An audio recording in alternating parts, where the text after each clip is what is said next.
ये मेरा दूसरा वीडियो है। जैसे कि कोई अगर ऑप्थेल्मोलॉजिस्ट अपना खुद का सेटअप बनाना चाहता है, जैसे कि जिसका कोई बैकअप नहीं हो, जिसका कोई फाइनेंशियल बहुत स्ट्रॉन्ग नहीं हो, बिकॉज ऑप्थाल बहुत बड़ा इन्वेस्टमेंट है, बहुत खर्चा होता है, बहुत बड़े बड़े प्लेयर्स हैं, बहुत बड़े बड़े वेल एस्टेब्लिश डॉक्टर्स हैं, तो एक डर रहता है कि भाई मैं एस्टेब्लिश कर पाऊँगा नहीं कर पाऊँगा, मैं इतना बड़ा जगह में इतना बड़ा कंपटीशन, कट थ्रोट कंपटीशन है और फाइनेंशियली मैं वीक स्ट्रॉन्ग नहीं हूँ, लोन लेना है नहीं लेना है, और पैसा कहाँ से जुगाड़ करना है, कैसे मैनेज करना है, थोड़ा स्ट्रेस ना हो। तो पहला बात, अगर आप ऐसे पर्सन हो जो कि जॉब के लिए बने हो, आपको रिस्क लेना नहीं है, मल्टीपल काम नहीं करना है या 24/7 आपको एंगेज नहीं रहना है, तो हॉस्पिटल बनाना आपके लिए नहीं है। बिकॉज मैंने आप हॉस्पिटल खोलते हो तो बहुत सारा छोटा मोटा सब काम करना पड़ता है, छोटे से छोटा काम, फ्लायर का कवर से लेकर ओटी का सर्जरी तक सब कुछ आपको ही मैनेज करना है शुरुआत में, तो आपको सब कुछ देखना पड़ेगा। तो अगर आपको आई हैव सीन कि मेरे कुछ दोस्त हैं, सीनियर हैं, जिनको कि इसके लिए नहीं बने, तो दे ओनली उनको जॉब करना है, या उसके लिए आई एम नॉट सेइंग कि वो रॉन्ग है, लेकिन आपको अगर लग रहा है कि नहीं मैं इतना मेहनत कर रहा हूँ, उसका पैसा तो मुझे कुछ मिल नहीं रहा है, मुझे इतना ही पैसा मिल रहा है, या मेरे अंदर है मैं ऐसा कर सकता हूँ, मैं मेहनत कर सकता हूँ, तो यू शुड गो अहेड। इसमें कोई सोचना नहीं है, कोई दोहरा नहीं है, कोई आपको डिस्करेज करे कि नहीं इतना रिस्क होता है, ये होता है, कोई कुछ नहीं करना है। Having your own practice is one of the best thing that possible.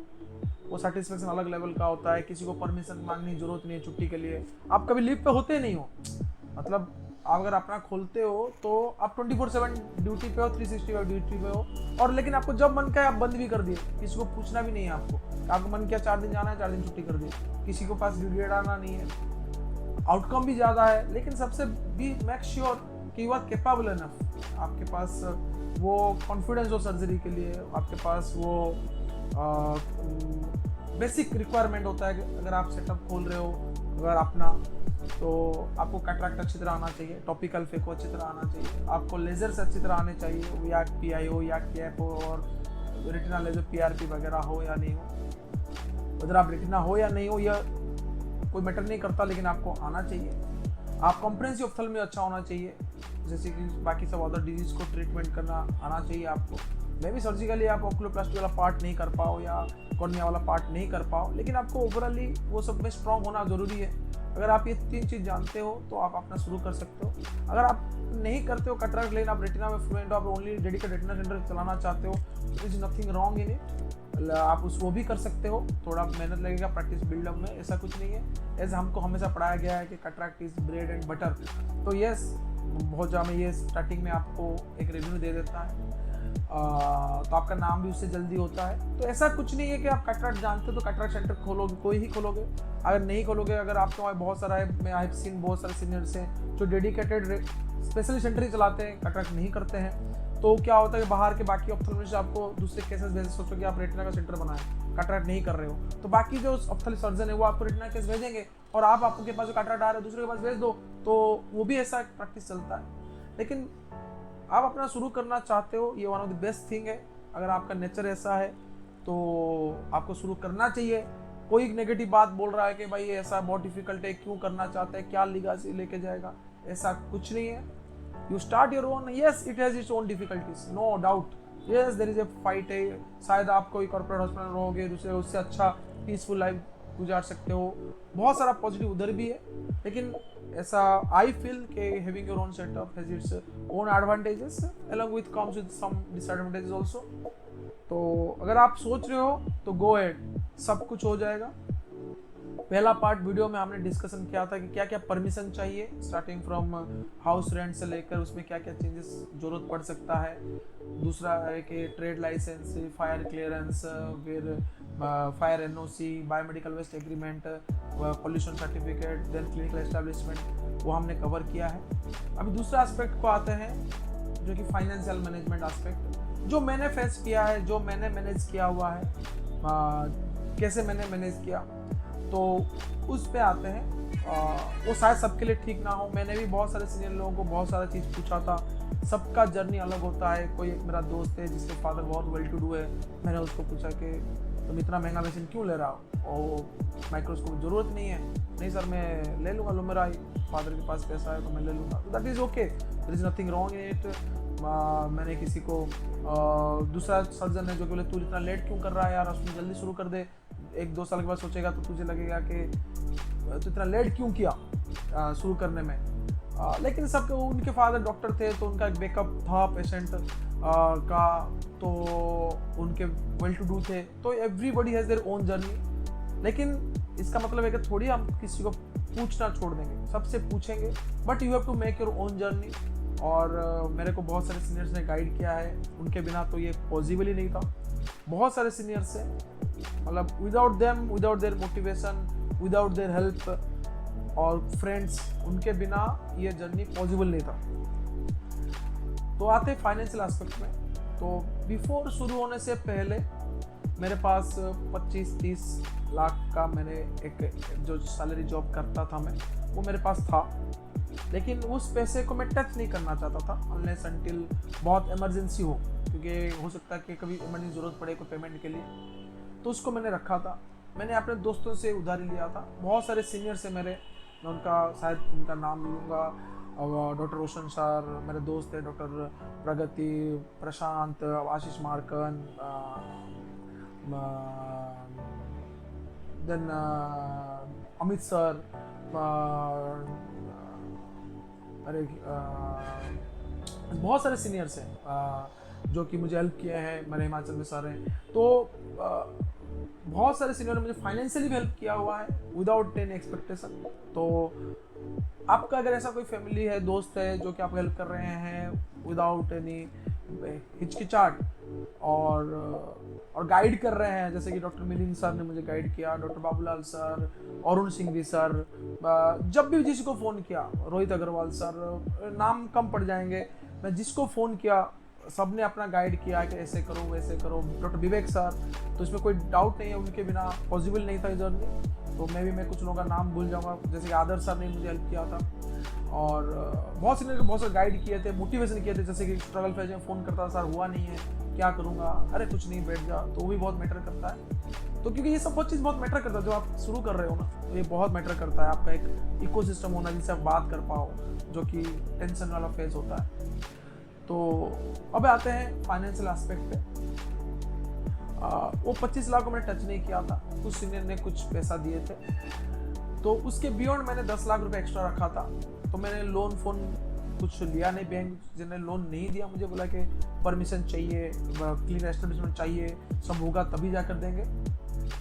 तो मैंने इंटीरियर वगैरह बनाने के लिए तो पैसा चाहिए, तो वो पैसा मैं उधर से खर्चा किया, जैसे कि 25 प्लस और 10 लाख था। 10 लाख में थोड़ा बहुत जैसे पॉसिबल हो, बड़ा था हाई फाई नहीं बना सकते थे, तो छोटा जितना भी शुरू किया मैंने शुरू किया। मेरा ऐसा मानना था कि छोटा से शुरू करो, धीरे बड़ा बनो। कुछ लोग करते नहीं, हम लोन लेकर बड़ा बनेंगे और एक साथ शुरू करेंगे, bang on, there is nothing wrong in that. लेकिन मैंने शुरू किया था छोटा, क्योंकि मुझे लगता है कि मुझे स्ट्रेस नहीं चाहिए, लोन फोन EMI PMI बहुत ज़्यादा लेकर बड़ा शुरू करना है। तो मैंने ऐसा शुरू किया था। तो आपको चूज करना है क्या शुरू कर सकते हो। तो वो 8-10 लाख रुपए मेरा लगा इंटीरियर वगैरह में, जैसे कि पहले तो आप जहाँ रूम ले रहे हो उसका प्लान चेंज होगा, पहले वायरिंग होगा, तो वायरिंग के लिए रिलेटेड चेंजेस लगेगा, उसमें खर्चा होगा। दूसरा चीज़ होगा आपका पेंटिंग वगैरह होगा, पेंटिंग में लगेगा। तीसरा चीज़ आपका एल्यूमिनियम के सेपरेशन लगेंगे, जैसे कि रूम वगैरह हो गया, छोटे रूम बड़े रूम अलग अलग रूम करोगे उसमें लगेगा। चौथा खर्चा होगा एसी में लगेगा, आपका 2-3 ऐसे OT के लिए एसी लोगे, आपके रिसेप्शन के लिए एसी लोगे, वहाँ पे खर्चा लगेगा। 5-6 चीज़ हो गया, आपका कंप्यूटर वगैरह लेना पड़ेगा, कंप्यूटर में खर्चा आएगा। पंखा, बेड, फैन, बेड, वो सब तो लेना पड़ेगा, जैसे कि बनाने के लिए। तो जनरेटर लेना पड़ सकता है आपको, इन्वर्टर लेना पड़ेगा, जैसे कि ऑनलाइन UPS लेना पड़ेगा फॉर OT के लिए, और एक नॉर्मल इसके लिए अगर आप जनरेटर का इनिशियली OT शुरू नहीं कर रहे हो, लेकिन UPS तो लेना पड़ेगा, इन्वर्टर तो लेना पड़ेगा कुछ मशीन चलने के लिए, तो वो सब भी खर्चा है। तो ओवरऑली 10-12 लाख मेरा खर्चा हुआ, प्लस आपका बाहर में बोर्ड वगैरह लगेगा, उसमें 80,000 1 लाख रुपए भी खर्चा होता है।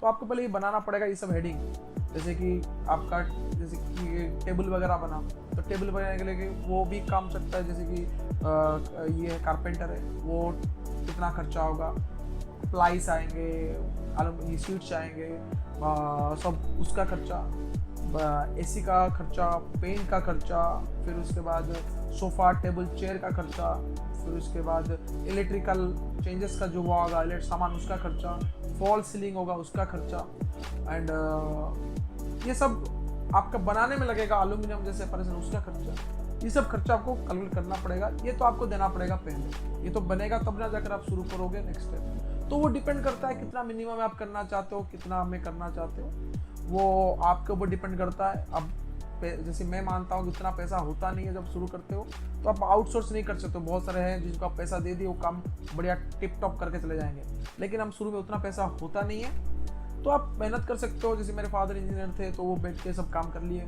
सब काम कैसे करना है क्या है, जहाँ पे कम मिला, जितने में कम में हो पाया, पेंटिंग से लेकर सब कुछ, वो एक एस्पेक्ट हो गया। ये भी खर्चा होता है, 10 लाख मेजर खर्चा होता है, 8-10 लाख। उसके बाद दूसरा खर्चा होता है इंस्ट्रूमेंट्स। तो इंस्ट्रूमेंट में आते हैं, तो पहला इंस्ट्रूमेंट मैं आपको बता रहा हूँ स्लिट लैम्प। तो स्लिट लैम्प में लोगों को बहुत कन्फ्यूजन रहता है कि कौन सा स्लिट लैम्प लूँ, महंगा वाला लूँ, सस्ता वाला लूँ, टॉपकॉन वाला लूँ, और slit lamp with imaging system लूँ या slit lamp without image system लूँ। दूसरा का मैं लाबोमेड का आता है सस्ता वाला वो लूँ या अप्पा का लूँ। बहुत सारे आते हैं कन्फ्यूजन। मैं आपको बता, जो मैं फेस किया मैं आपको बता रहा हूँ। स्लिट लैम्प बहुत हाई फाई लेने की ज़रूरत है नहीं, मैं ये बता रहा हूँ विद द प्रोस्पेक्ट के आपके पास, मेरे पास ज़्यादा पैसा था नहीं, उस प्रोस्पेक्ट से बता रहा हूँ। अप्पा स्वामी का मशीन अच्छा कर रहा है, कोई खराबी नहीं है उसमें। अगर आप उससे कम लेना है तो भी काम चल जाएगा, there is no harm in it. कोई बहुत ज़्यादा ये टेक्निकल पार्ट्स नहीं होते उसमें। वो बड़े बड़े कंपनी बोलते हैं कि उस जो इसमें दिखता है क्लैरिटी, और yes hug straight is far better, कोई इशू नहीं है, 25 साल 30 साल चल जाएगा, इसमें सेल्स ऐसे दिखते हैं ऑब्वियसली। बट एक आप कहाँ 15 लाख 20 लाख का एक स्लिट लैम्प लोगे शुरू में, नॉट पॉसिबल, ह्यूमनली पॉसिबल। और वो सेल्स करते हैं तो उनका काम है वो सेल करना, तो आपको बोलेंगे फीचर से है, उसका फीचर से है, लेकिन आपको अपना फाइनेंशियल देखना है। नेवर गो वो कौन कंपनी क्या सेल कर रहा है, आप अपना, हर कंपनी बोलेगा सर मेरा ये फीचर है, because they are selling their product. तो आपको समझना पड़ेगा कि वो बोलेंगे अच्छा चीज़ और दूसरे का बुराई चीज़ बोलेंगे, तो दूसरे का जो बुराई चीज़ आप लिख के रखो, दूसरे वाला पूछो आपका ये बुराई है, मुझे इसने बोला है, तो दूसरा वाला बंदा बोलेगा कि सर उनका ऐसा बुराई है, हमारे इस बुराई का ही पॉजिटिव पॉइंट है। तो आपको समझना पड़ेगा, हर कंपनी चाहेगा कि दूसरे से ये अच्छा पॉइंट है, लेकिन 15 लाख का 20 लाख का आप एक स्लिट लैम्प नहीं ले सकते हो। और जब आप सेटअप शुरू कर रहे हो, इतना फाइनेंशियली इतना ये नहीं हो और स्ट्रांग नहीं हो, और तो वो एक है। अब आते हैं उसमें स्लिट लैम्प इमेजिंग लेना है नहीं लेना है। मैंने तो स्लिट लैम्प इमेजिंग लिया था, और स्लिट लैम्प इमेजिंग में मैंने इसलिए लिया था कि मुझे पेशेंट को दिखाना है कि देखो ये कैटरेक्ट है, ये ऐसा है, ये आपका PI है या ऐसे स्यूडोफेकिया है, तो दिखाने के लिए मुझे अच्छा लगेगा, पेशेंट कन्वर्सन बनेगा बोल के मैं लिया था।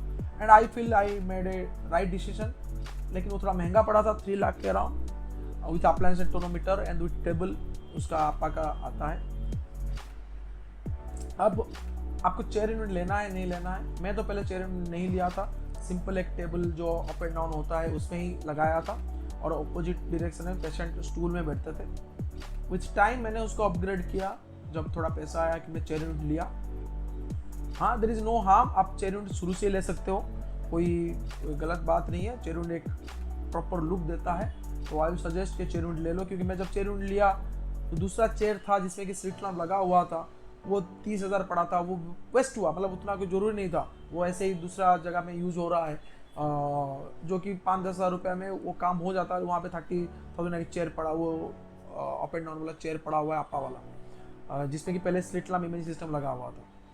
तो मैं बोलूँगा आप पहले से चेयर यूनिट ले लो। चेयर यूनिट बहुत कंपनी का आता है, आपा का आता है, 2M का आता है, बहुत सारे कंपनी का आता है। अगर मैं जैसे ख़रीदा वो बहुत अच्छा सर्विस प्रोवाइड करता है हैदराबाद का, मैं उसका नंबर आपको बता दूंगा, उसका नंबर लिख दूंगा, आप उससे कॉन्टैक्ट कर सकते हो। No financial interest. मेरा पहला मशीन उन्होंने सप्लाई किया था, वो एक साउंड हो रहा था अप एंड डाउन करने में, और मैं यूज़ किया, मैं उसको पैसा भी भेजा नहीं, मतलब 6 महीने 8 महीने उसने पैसा मांगा भी नहीं, मैंने उसको बोला कंप्लेन कि ऐसा ऐसा है, मैंने उसको बार बार बोला भी कि पैसा ले लो, कुछ जैसे एडवांस दिया था।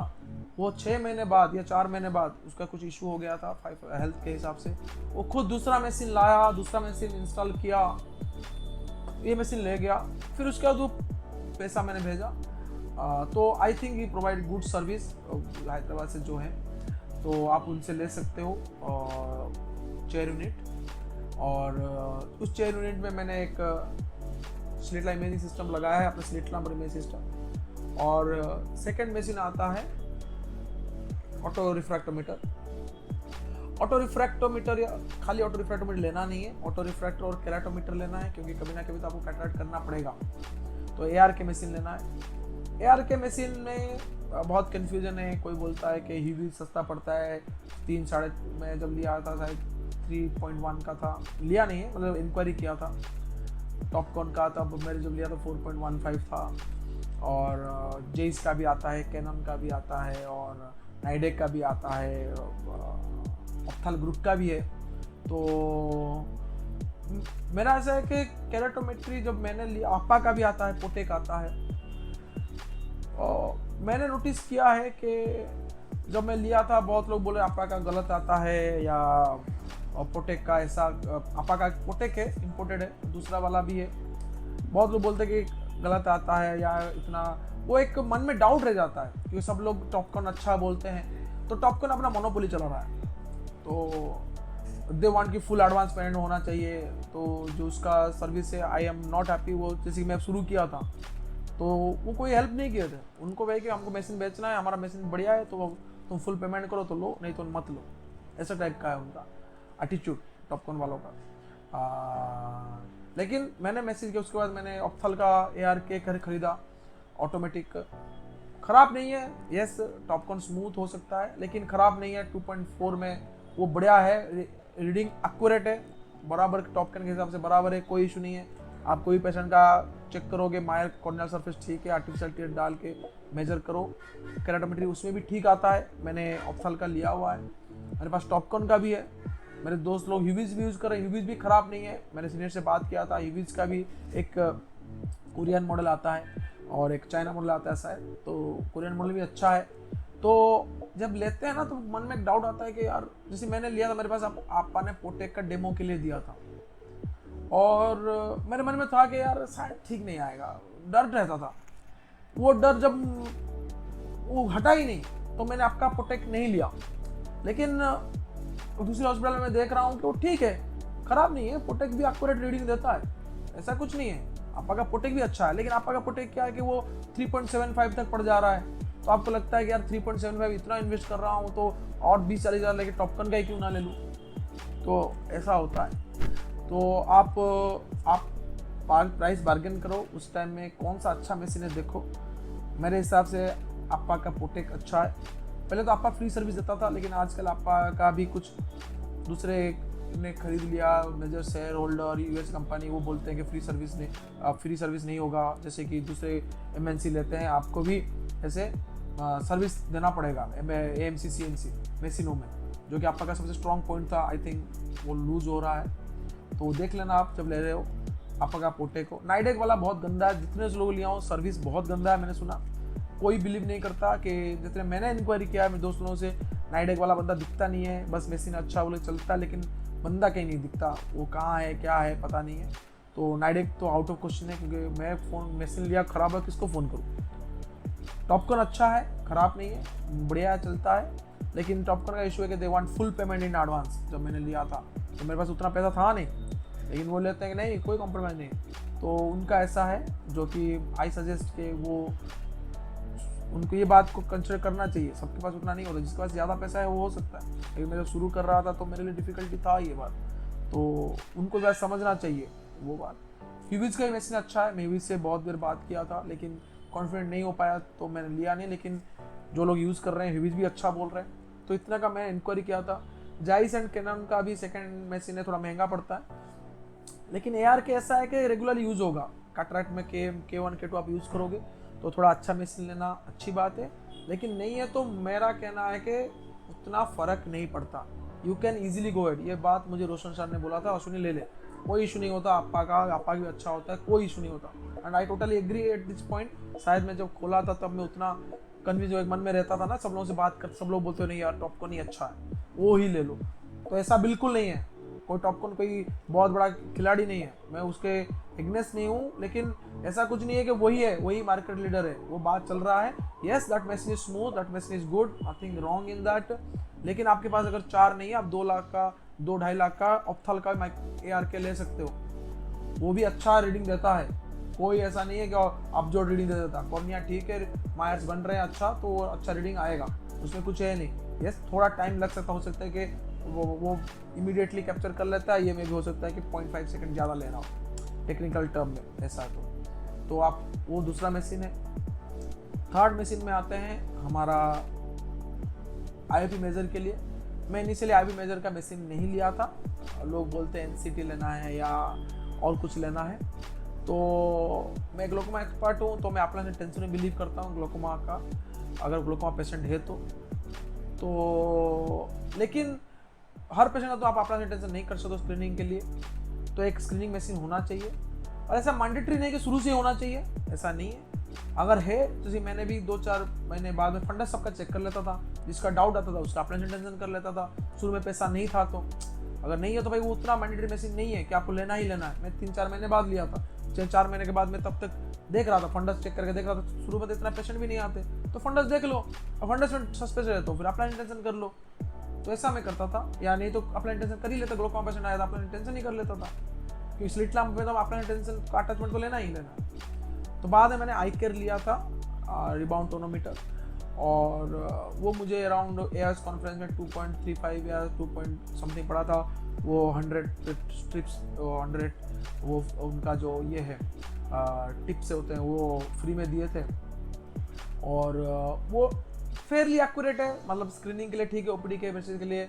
और NCD भी खराब नहीं है, कुछ लोग NCD करें क्योंकि लोगों को लगता है कि यार ये कौन सा मशीन है कि छोटा सा प्रेशर चेक कर लिया, एक बड़ा सा मशीन हो तो पेशेंट लगता है चलो दूसरे मशीन भी प्रेशर चेक किया है, बट हवा भी लगता है उसमें पेशेंट को। कुछ पेशेंट ऐसे ही मुझे बोलते हैं सर हवा लगा सर, वो अच्छा नहीं था, ये बढ़िया मशीन है सर, आपका बिना किसी का पता चल जाता है। लेकिन छोटा मशीन है और हैंडी है, आप कैंप में भी ले सकते हो, तो वो आपका चॉइस है, आप कौन सा रखना चाहते हो, iCare या NCT। और ये दोनों मशीन है। नॉन कॉन्टैक्ट टोनोमीटर का जब मैं NCT लिया नहीं तो मुझे पता नहीं है कि टॉपकॉन का दूसरे किसी का क्या है, तो मैंने iCare लिया है, वो I think is doing fairly good. और टिप को आप ऐसा नहीं कि बार बार चेंज करना है, आप लॉन्ग टर्म यूज़ कर सकते जब तक वो घूमे ना या ऐसा हो, और मेंटेनेंस फ्री लेस है। फिर फोर्थ इंस्ट्रूमेंट में आते हैं हमारा A स्कैन में क्या है कि बहुत इंपॉर्टेंट मशीन है। सब तो शुरू में इमर्सन ही करना पड़ेगा, और immersion is one of the best method to do oil power calculation. और 2-3 मशीन है, पहला है कि क्वांटल का एक्सेलिस नैनो जो कि मेरे पास है, it is a fantastic machine, बहुत बढ़िया है। दूसरा मशीन है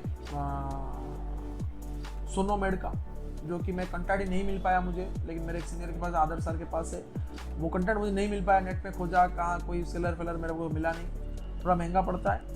तीसरा बायोमेडिक्स, थोड़ा कम दाम का है, लेकिन आई टेल यू बायोमेडिक्स का लास्ट वर्जन बहुत अच्छा था बोल के मैंने सुना, ये वर्जन बहुत प्रोब खराब हो रहे हैं, एक जगह दूसरी जगह प्रोब बहुत खराब हो जाता है, जल्दी खराब हो जाता है प्रोब। चौथा है अप्पा का, Appa is also doing very good, Appa का मशीन बहुत अच्छा है, सर्विस अच्छा दे रहा है। लेकिन अप्पा का अगेन सेम थिंग है कि अभी वो बोल रहे हैं सर्विस फ्री नहीं देंगे या फ्री नहीं होगा, जो कि उनके लोकल डिस्ट्रीब्यूटर बोल रहे हैं कि सर हमको प्रेशर है ऊपर से कि नहीं फ्री सर्विस नहीं है, उनको बोलो कि AMC CMC लें तो है। लेकिन आपको अगर अप्पा का मशीन भी ख़राब नहीं है, और सो अप्पा का मैं तो क्वांटल लिया हूँ। क्वांटल ना वाईफाई से है, कंप्यूटर ऐसा लगता है, प्रिंट भी बहुत बढ़िया आता है, वाईफाई से प्रिंट हो जाता है, नॉट थर्मल प्रिंटर जैसे कि सोनोमेड में थर्मल प्रिंटर है या बायोमेडिक्स में है और अप्पा में है। ऑब्वियसली उसका भी ऐसा कुछ है कि कीबोर्ड अटैच लग के लगा सकते हो, उनको बोल रहे हैं, लेकिन मैंने देखा नहीं, तो थर्मल से ही निकालते हैं। लेकिन क्वांटल का बढ़िया है। क्वांटल का एक इशू है कि उनका 2 सेलर है, एक ईस्ट में है कोलकाता वाला, वो मुझे आई थिंक 3.1 में मुझे बेच के गए, सॉरी एक क्वांटल का जो A स्कैन मशीन है, एक ईस्ट में एक सेलर है जो कि मुझे 3.1 में सेल करके गए और बोले सर बेस्ट प्राइस दिया हूँ, लेकिन वेस्ट में मैंने देखा एक मुंबई के सेलर हैं जो कि मैं खरीदने का 8 महीने बाद मेरा जूनियर लोग ने 2.8 में 2.75 में खरीदा है। तो मैंने उनको बहुत डांटा कि यार ये तो गलत बात है, आप मेरे को बोले बेस्ट प्राइस दियो, 25,000 रुपया ज़्यादा लिए हो। तो एक्चुअली है कि जो कि वेस्ट का सेलर है, जो उनका कहना ऐसा है कि वो बहुत सारा बेच रहे हैं, मैं साल का 100 200 300 ऐसे मशीन बेच रहे हैं, तो उनको कम में मिलता है और हम डायरेक्टली इससे बेच रहे हैं तो कंपनी से हमको इतना ही खरीदना पड़ा, हम इस जोन में हम उतना ही देते हैं। लेकिन आपको कुछ सुनना नहीं है, आप ऑप्थेल्मोलॉजिस्ट हो, आपको मशीन खरीदना है, आपको पैसा बचाना है। कौन हो रहा है, अगर नहीं हो रहा तो दूसरी जगह से लो, आपको जहाँ से बेस्ट प्राइस मिले वहाँ से लो। कोई जो भी सेल कर रहे हैं कोई दूध के दूल्हे नहीं होते, वो भी अपना प्रॉफिट देख रहे हैं, वो भी अपना बिजनेस कर रहे हैं कंपनी के हिसाब से, वो अपना मार्जिन रख रहे हैं, तो आप भी अपना बेस्ट प्राइस लो उनसे। तो मेरा ऐसा है कि मेरा बहुत सारे जूनियर को मैंने रिकमेंड किया तो हमने 2.75 एक्जेलिस नानो लिए हैं। Machine is very good. तो उसके बिना एक किलर का ही मशीन आता है जो कि बहुत अच्छा काम कर रहा है। मेरा एक जूनियर किलर का मशीन यूज़ कर रहा है, उसके बाद भी हुआ था मेरा एक्स जूनियर से। उसका लैपटॉप अलग और ये अलग आता है, छोटा कंसोल। लेकिन ऐसा है कि कभी लैपटॉप ख़राब हो गया तो ये ऐसा है कर जाता है, मतलब ऐसा मैंने सुना। लेकिन यूज़ कर अच्छा, तो वही 4-5 मशीन है, किलर का है, नहीं तो एक्जेलिस नानो है और सोनोमेड का है। ये 3 मैं रिकमेंड करूँगा। सोनोमेड बहुत अच्छा है, मैंने यूज़ नहीं किया लेकिन सुना है बहुत अच्छा है। बायोमेडिक्स आई वुड नॉट रिकमेंड, उसका प्रोब खराब होता है, कोई कुछ ही बोले, उसके एक्सपीरियंस में अच्छा नहीं है। एक बार जहाँ पे मैं एक जगह ऑपरेट करता हूँ ख़राब हो गया था, वो ले गया टिप को ठीक करा के दिया, फिर वो ख़राब हो गया, वो दूसरी जगह भी वो दूसरा मशीन लिए हुए हैं, वो बोलने के लिए बोलते हैं हमारा सबसे बढ़िया है, हम सेल करते हैं। समझिए वो सेलर हैं, वो बोलेंगे कि हमारा बढ़िया है, लेकिन ऐसा नहीं है। आप ले सकते, मैं बायस नहीं हूँ, हो सकता है बहुत सारे हैप्पी यूजर हैं होंगे बायोमेडिक्स के, मैं उसके अगेंस्ट नहीं हूँ, लेकिन मैं अपना व्यूज़ बता रहा हूँ जो कि मेरा एक्सपीरियंस है। तो I am extremely happy with Exelis nano. But again I think जो कोलकाता का सेलर है वो ज़्यादा प्राइस में बेच रहा है, जो कि दूसरे वेस्ट का सेलर है वो कम प्राइस में बेच रहा है। तो वेस्ट का सेलर से आप ले सकते हो, वो कम दाम में बेच रहा है। और आते हैं अभी पैकीमीटर या बी स्कैन का, तो कॉम्बिनेशन में आता है, ए स्कैनिंग के साथ भी आता है, आपका क्या आता है, या पैकीमीटर वाला प्रोब आता है, या बी स्कैन भी आता है। आई सजेस्ट कि बी स्कैन उतना नेसेसरी नहीं है आपके लिए, बी स्कैन नहीं लेना है, ज़रूरत नहीं है, बिल्कुल ज़रूरत नहीं है बी स्कैन। और बाद में अगर डेवलप करोगे तो बाद में बी स्कैन ले लेना।